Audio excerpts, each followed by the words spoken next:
Ayan, ito po yung charger. Ayan. Ayan, sasaksak na natin siya dito sa likod.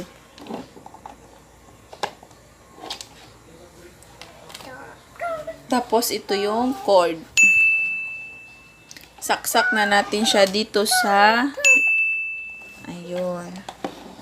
Tapos, saksak natin siya. Ayan, dito naman sa laptop. Dito siya. Ay, kaya lang. Wala siyang kasya pala. Oh, wala. Hindi siya tugma. So, tanggalin na lang natin to kasi hindi siya tugma sa laptop ko. So, ito na lang. So, isasaksak na natin siya.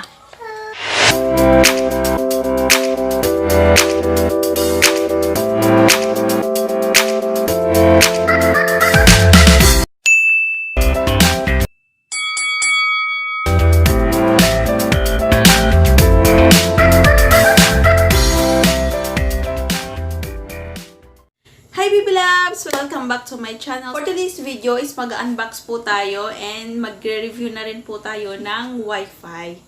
So, ayan. Kasi, actually may Wi-Fi kami nung nakaraan kaya lang naputol kasi namin kasi mabagal po yung signal. Saka palaging walang signal. Saka kung nagkakasignal man siya, sobrang hina po kasi kaya nag-decide po kami na ipaputol na lang. Nag-filled up naman po ako ng form ng isa pang Wi-Fi. Kung alam nyo po yun, yung Converge Wi-Fi kasi malakas daw po kasi yun. Nag-filled up ako ng form kaya lang nung sinorvey na siya dito sa lugar namin is wala na raw po kasing slot. Kaya hindi po kami nakabitan. Siguro baka next year pa daw. So, itong Wi-Fi na to is first time ko siyang gagamitin. And try ko siya kung maganda and kung malakas yung signal niya. So, ayan, bago po tayo mag-start, disclaimer lang, this video is not sponsored.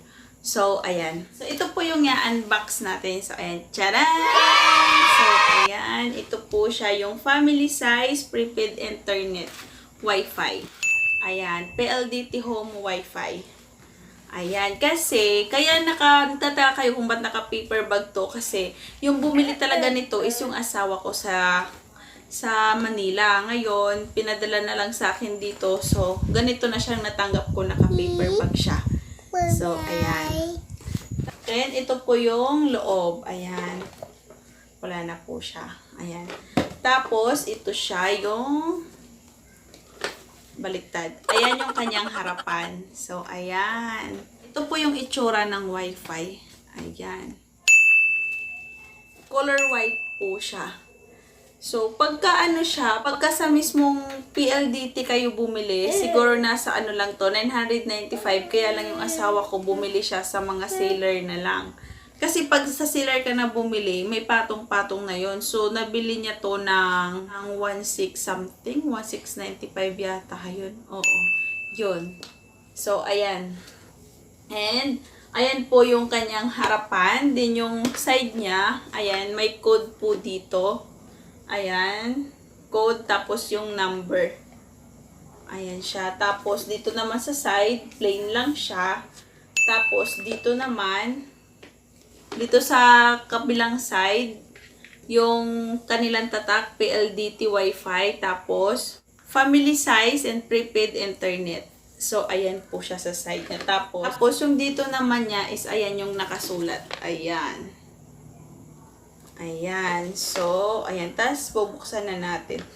Actually, hindi ko pa to nabuksan. Hindi ko pa siya natingnan. Yung nag-check lang nito, kasi chinek to ng asawa ko nung na-deliver sa kanya sa Manila. So, nabukas na daw niya to yung loob. Pero ako, first time ko lang tong bubuksan. So, ayan. Tingnan na natin. Ayun. Charan. So, yung dito niya is plain na plain lang siya. Yung dito sa gilid, yung pinakita ko kasi ito yung sa may puwetan niya kanina. Then, buksan na natin. Ayan, nakabukas na po yan. Kasi, binuksan na po to ng asawa ko kasi chinek niya. Ayan. So, pagkabukas na ganyan, ito na po yung Wi-Fi. Ayan siya. So, ipapakita ko sa inyo. Ito po yung signal ng SIM card. Ito. Tapos, ito naman yung signal ng Wi-Fi. Ayan, tapos ito naman is kung malakas yung signal nyo. Dito nyo makikita kasi pag malhina yung signal is kulay red. Pero kung malakas, kulay blue yata or green. Yun. Tapos ito yung pag naka-on. So, ayan, PLDT Wi-Fi. Ayan siya. Tapos, yung kapal naman niya is sakto lang. Parang sa baba, ay sa taas, makitid, tapos sa baba, palapad siya. Tapos may pinaka-stand siya dito sa pinakababa. Yung lumang design ng PLDT is, siya, kulay black. Ganon. Pero ito kasi, upgrade na kasi to, kaya, sabi nila, mas maganda na raw to. So, dito naman po sa likod, ayan, dalawa po yung LAN 1 and LAN 2. Ayan, dalawa po dito yung kanilang saksakan. Tapos, dito naman yung saksakan ng charger. Tapos, ito yung kanilang reset button dito. Tapos ito yung kanilang number. Ayan. Tapos dito naman, ayan yung nakasulat dyan. Ayan. Pagka ganyan nyo po, ayan yung nasa loob. Box ulit. Ay, hindi pala. Takip lang pala to. Then yung loob niya, ayan. Ayan yung cord niya. Ayan, yung cord niya medyo mahaba siya. Ayan. At ito yung kanyang sa unahan. Ayan siya. Ayan. Tapos, charger. Ayan yung charger. Papakita ko sa inyo mamaya kung paano siya i-set up. So, ayan. Tapos, ito yung SIM card. Ayan. Ha? Ba't wala na dito yung SIM card? Nana. 20 minutes later.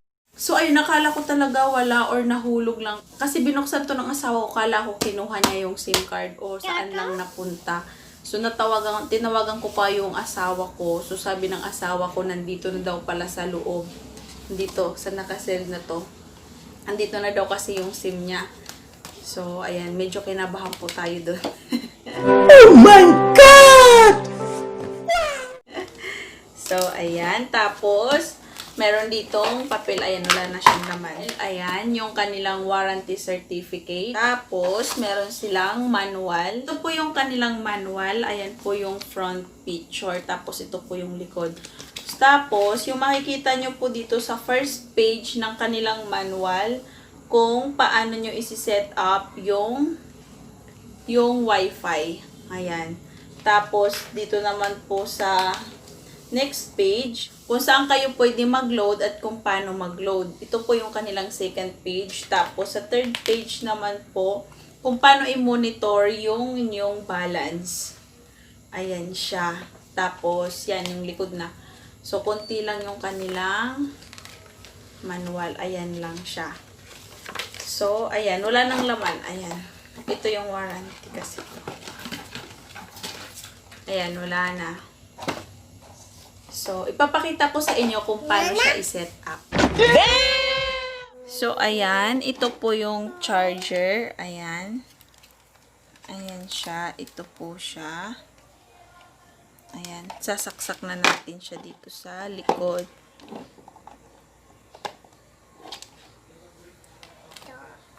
Tapos, ito yung cord. Saksak na natin siya dito sa... Ayun. Tapos, saksak natin siya. Ayan, dito naman sa laptop. Dito siya. Ay, kaya lang. Hindi siya tugma. So, tanggalin na lang natin to. Kasi, hindi siya tugma sa... Hindi siya tugma sa laptop ko. So, ito na lang. So, isasaksak na natin siya. Ayan. So, ayan siya. Automatic na siya. So, kaya siya red kasi nagaano pa siya ng signal. Humuhugot pa siya ng signal. Ganon. So, ayan. Antayin lang natin siya. Ayan. Antayin lang natin siya magkaroon siya ng signal kasi ayan. Inahagilap niya pa kasi yung signal niya. So, yung gagawin ko po, kasi hindi siya na, yung cord niya. So, yung gagawin ko is dito na lang po siya sa, i-connect na lang natin siya sa wifi mismo. Ayun, ayun yung PLDT. Ayan. Ayun. So, ayan, connect. Ayan, ito na rin siya, oh. Oh, ayan. Ayan, medyo malakas naman. Ayan, malakas. Ayan, nagwa 1 bar. 1 bar lang ako dito, oh. Pero okay lang. Malakas naman kasi blue siya. Pero kung red yan, mahina yung, ano ko, signal ko. So, ayan. So, para malaman natin kung malakas nga yung signal ko, so, mag-search tayo. Punta tayo dito sa Google. Ayan. Kuwari mag-search tayo. Ano na lang natin yung FB page ko. Ayan.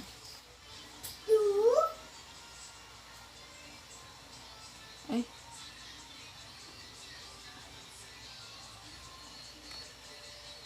Yun. Ayan siya. So, ayan, mabilis naman siya. Bye-bye. Ayan. Oo. Doon ka muna, bebe. Ayun, ito siya. Yun. Ito yung aking FB. Ayan. So, ayun, malakas naman siya. So, punta tayo dito sa YouTube. Tingnan natin pag sa YouTube.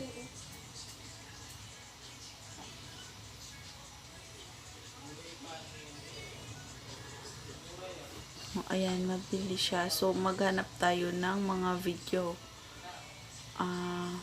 Tingnan natin kay Ivana.